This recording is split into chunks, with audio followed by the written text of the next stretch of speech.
Se volete fare domande, però vi pregherei di venire qua perché sennò gli altri non sentono.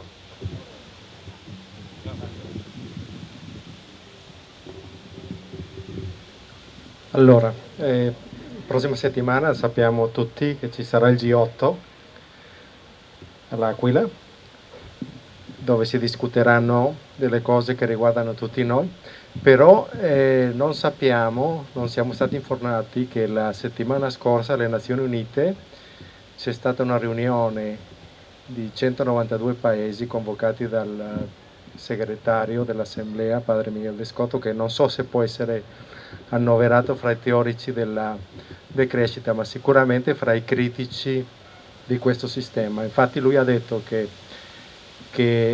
a proposito del sistema economico mondiale non è possibile riformare l'egoismo, non è possibile modificare questo sistema, non è modificabile, non si tratta di salvare questo sistema, si tratta di salvare l'uomo, di salvare l'umanità. Ecco, di queste cose non siamo stati informati, quello è stato il G192, però sui nostri mezzi di comunicazione non abbiamo trovato traccia di questo. Non ho capito bene perché sono stato distratto. Chi ha detto questo? Il segretario dell'Assemblea dell'ONU. Ah sì, ma boh, la domanda è Se questo sistema economico quindi è Non modificare. è modificabile. boh,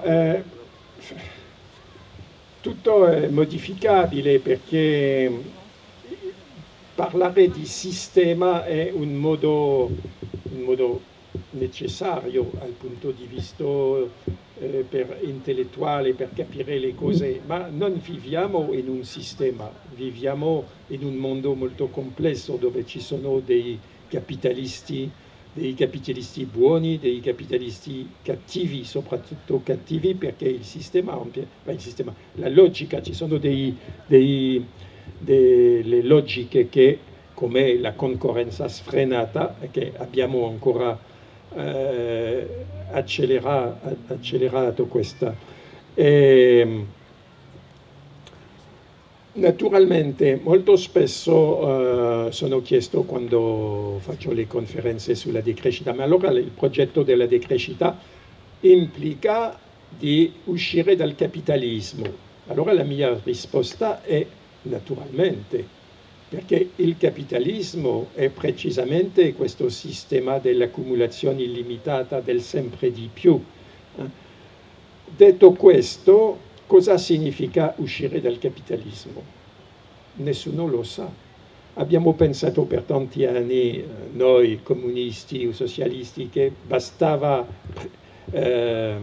collettivizzare i mezzi di produzione, ma dopo l'esperienza dell'Unione Sovietica sappiamo che non basta, che l'Unione Sovietica era una società della crescita, forse ancora peggiora a un certo punto perché c'era la nomenclatura, il lac Baikal, Chernobyl, eccetera.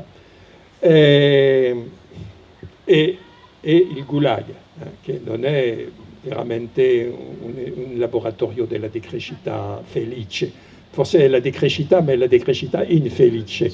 A questo proposito, aneddoto ma interessante, coloro che hanno preso sul serio la parola ingannatrice, l'ossimoro dello sviluppo sostenibile, allora hanno definito i criteri dello sviluppo e i criteri della sostenibilità e hanno cercato quali sono i paesi che corrispondono allo sviluppo sostenibile.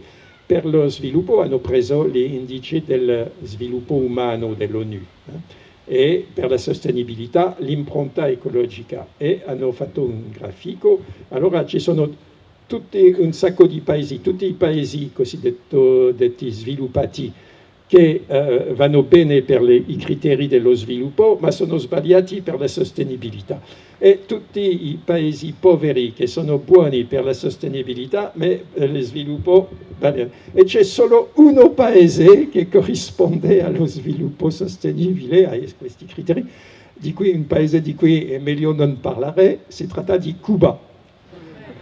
E Cuba effettivamente, non per amore della decrescita, ma per forza degli americani, del boicott, eccetera, hanno recuperato l'agricoltura biologica per forza, perché non hanno più trattori, non hanno più concimi chimici, non fanno più l'agricoltura produttivista, fanno dei buoni prodotti tradizionali e possono anche esportare per i circuiti biologici, l'agricoltura biologica, e hanno una medicina che è migliore della medicina degli Stati Uniti, la sanità è buona, eccetera, l'educazione è forte, eccetera. Allora hanno i criteri dello sviluppo umano e i criteri della sostenibilità. È il modello della società della decrescita perfetta, ma non troppo felice, mi hanno detto alcuni che non sono andato, ma ho sentito.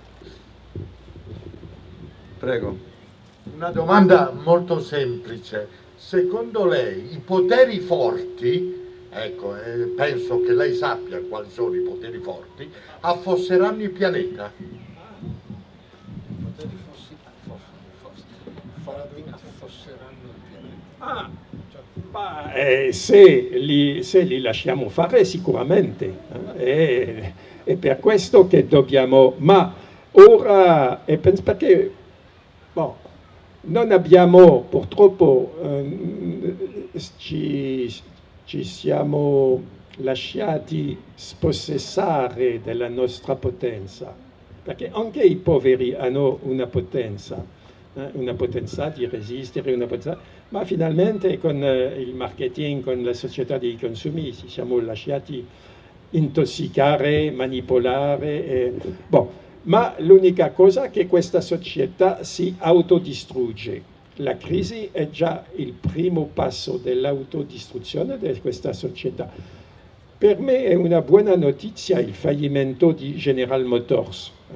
Ho detto, e lo dico ancora oggi, che offrirò il champagne se quando Monsanto sarà fallito. Mi farà talmente piacere, perché per me Monsanto è l'impresa più criminale di tutte le grandi imprese sono criminali, ma quella è ancora più criminale degli altri. E allora il giorno che sarà il crollamento di Monsanto offro il champagne a tutti.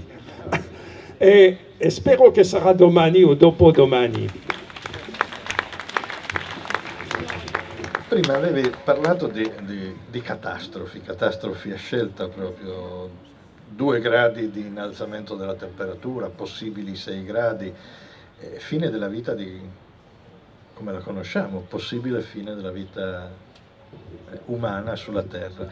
È una roba stranissima pensare che la gente non resti colpita, perché siamo intossicati di fiction. Siamo 6 miliardi di rane nella pentola che si riscalda lentamente. Siamo irresponsabili.